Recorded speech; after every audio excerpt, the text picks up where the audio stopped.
মহান আল্লাহ তাআলা যা করে ভালোর জন্য করে। সৌদি আরবে আসার পরে নিজ চোখে দেখলাম এবং অনেক কিছু বুঝলাম।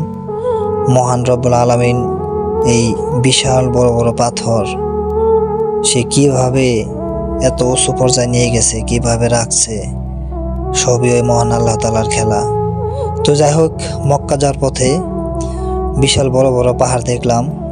কিছু পাহাড় অনেক কালো, আবার কিছু পাহাড় সাদা, মানে অনেক ধরনের। মানুষ যেমন আমাদের পৃথিবীতে মানুষ যেমন এক এক রকমের, পাথরও কিছু কিছু জায়গা এক এক রকমের পাথর।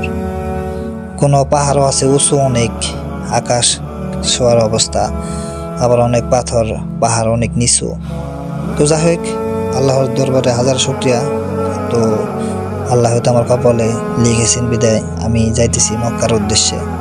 তো যার পথে অনেক কিছু দেখলাম, তো কিছু ভিডিও করলাম অবশ্যই আপনাদের দেখানোর জন্য। তো আসলে কেউ কিছু মনে করবেন না, তো সবাই দোয়া করবেন আর সবাই ভালো থাকবেন।